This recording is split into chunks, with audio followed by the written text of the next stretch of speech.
Hai semuanya, salam kenal, aku Erika. Sesuai dengan janji aku yang di video sebelumnya, aku mau sharing soal dana darurat. Disclaimer dulu sebelumnya, aku ini bukan orang yang expert di bidang keuangan, tapi aku cuman suka dengan keuangan, jadi mohon koreksi kalau misalkan ada salah-salah ya. Sebelum kita bahas lebih dalam, kalian harus tahu apa sih dana darurat itu.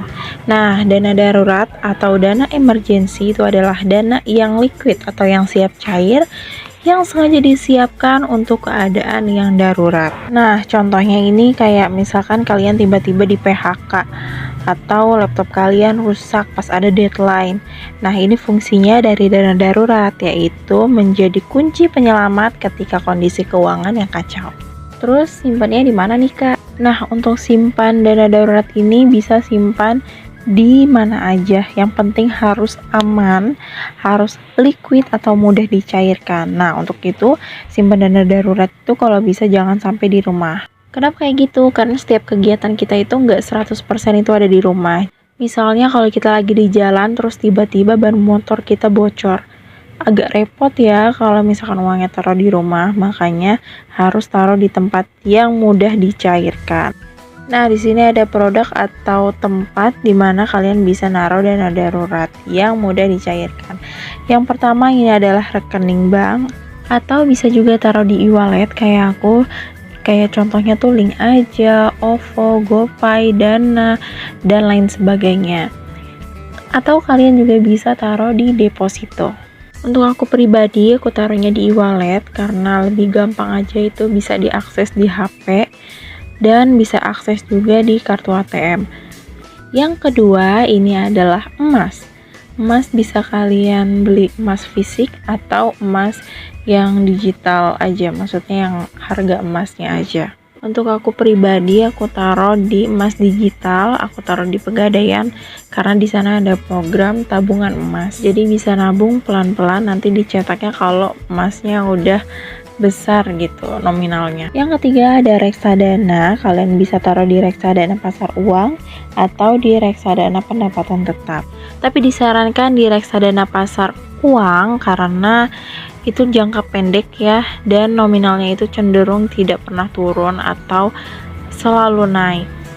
Ada juga orang yang beli rumah sebagai dana darurat mereka atau dana tabungannya mereka gitu. Jadi suatu saat kalau misalkan lagi butuh uang, bisa jual rumah. Tapi harus diingat, meskipun rumah itu lebih mahal, harganya selalu naik, tapi untuk menjual rumah juga itu nggak mudah, karena banyak juga orang yang bisa sampai bertahun-tahun rumahnya itu belum laku-laku.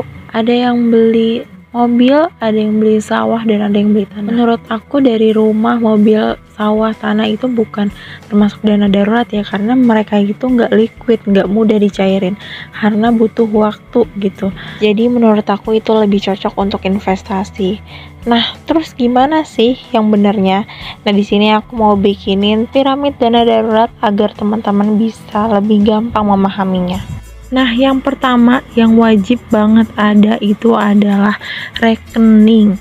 Kalian bisa taruh di rekening bank atau kayak aku di e-wallet. Kenapa rekening harus yang paling atas dan yang pertama? Karena dia adalah yang paling mudah untuk dicairkan. Kalau kalian tipikal orang yang nggak bisa ngelihat rekening penuh, langsung ijo matanya pengen belanja terus, kalian bisa pisahin dengan rekening gajian dan rekening untuk dana darurat. Yang selanjutnya ini ada deposito. Deposito ini uang yang disimpan dalam rekening juga, tapi pencairannya dapat dilakukan pada jangka waktu tertentu dan ada syarat-syaratnya juga. Jujur aku belum tahu lebih dalam tentang deposito, jadi kalau yang tahu bisa tulis komen di bawah. Yang selanjutnya ini ada reksadana pasar uang, yaitu reksadana yang dikelola sama manajer investasi untuk ditaruh di deposito, di obligasi, atau di produk keuangan yang jangkanya pendek. Makanya nilainya itu selalu naik dan hampir tidak pernah turun, dengan returnnya yang sekitar 6-7% per tahun. Dan yang terakhir ini adalah emas. Kenapa emas terakhir? Karena untuk emas juga agak sulit untuk dicairkan. Untuk reksadana biasanya itu 1 hari pada hari kerja. Contoh soal, misalnya kalian lagi berkendara, bannya bocor jam 12 malam, terus kalian cuma punya dana darurat di emas. Gimana cara kalian jual emas itu. Nah, makanya penting banget rekening itu ada di paling atas. Jadi idealnya tuh kalian bisa taruh setengahnya itu di rekening dan setengahnya lagi di emas. Jadi misalkan dana darurat kalian itu 6 juta, jadi 3 juta di rekening dan 3 juta lagi di emas atau di deposito dan di reksadana. Setelah tahu di mana kalian naruhnya dan apa itu dana darurat, di sini aku mau kasih tahu cara dan tips menyiapkan dana darurat. Yang pertama adalah mencatat pengeluaran dan lunasi hutang. Jadi kalian harus benerin cash flow kalian dulu. Penting banget untuk mencatat pengeluaran karena pengeluaran ini adalah cara untuk menghitung dana darurat. Aku udah banyak banget bikin video tentang budgeting, kalian bisa cek di video aku yang sebelumnya atau link di bawah. Jadi menghitung dana darurat itu beda-beda tergantung dengan statusnya. Yang pertama untuk yang single itu biasanya 3-6 kali pengeluaran. Untuk yang menikah 6 kali sampai 9 kali pengeluaran. Dan untuk yang menikah plus 1 anak itu 9-12 kali pengeluaran. Dan untuk yang 2 anak dan seterusnya itu beda lagi ya. Jadi misalnya pengeluaran kalian itu 6 juta sebulan. Ya 3 kali 6 juta sebulan berarti 18 juta. Kalian harus punya 18 juta untuk dana darurat. Yang kedua adalah mengurangi pengeluaran yang tidak penting. Maksudnya adalah kalau pengeluaran kalian yang biasanya sebulan itu beli lipstik bisa 2, dikurangin dulu lah pelan-pelan, sebulan jadi kurangin 1. Bisa jadi nanti sebulan udah nggak beli lipstik lagi, jadi 2 bulan sekali. Jadi harus lebih selektif lagi mana yang prioritas. Yang selanjutnya ada langsung dipisahkan dari gajian. Maksudnya kayak yang tadi awal udah aku bilang, kalau misalkan kalian yang tipe kalap gitu, kalau ngeliat rekening banyak langsung dipisahin di rekening yang terpisah aja.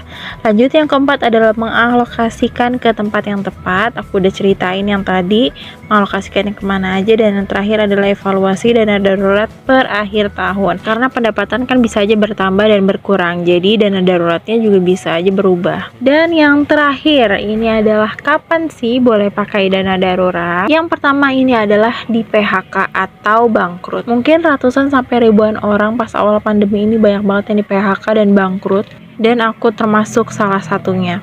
Alhamdulillah waktu itu aku punya dana darurat, akhirnya aku masih bisa survive, aku masih bisa jualan, aku masih bisa kerja ya meskipun serabutan waktu itu, seenggaknya punya tabungan untuk nanti ngelamar kerja, karena ngelamar kerja aja perlu biaya loh.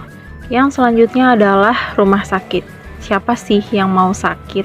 Apalagi biasanya kalau udah masuk rumah sakit itu biayanya bisa bengkak banget. Nah, kalian bisa banget pakai dana darurat ini untuk ke rumah sakit kalau kalian lagi sakit.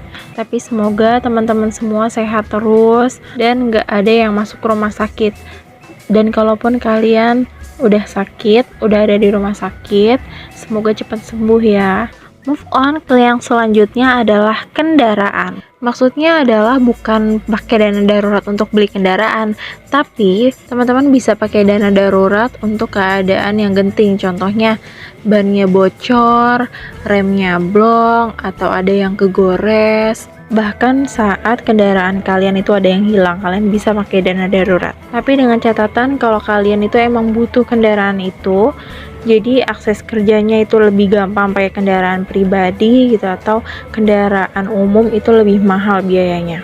Jangan mentang-mentang dana darurat gue udah banyak nih, kayaknya gue bisa deh beli motor, kayaknya gue bisa deh beli mobil pakai dana darurat. Nah, itu yang salah ya. Oke, yang selanjutnya adalah peralatan pokok yang rusak. Contohnya ini misalnya kompor. Nah, kalau ibu rumah tangga itu pasti butuh banget yang namanya kompor.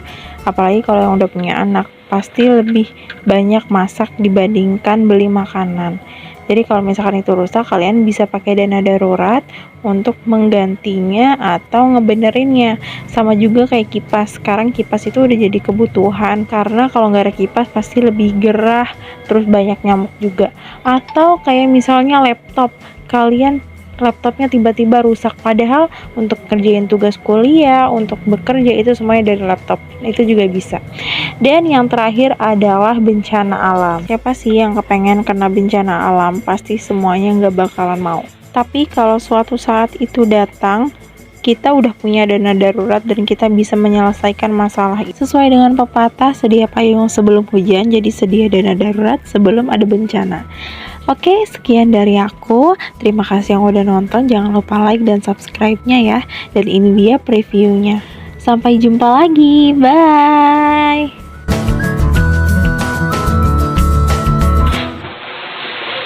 这一次我真的睡着了。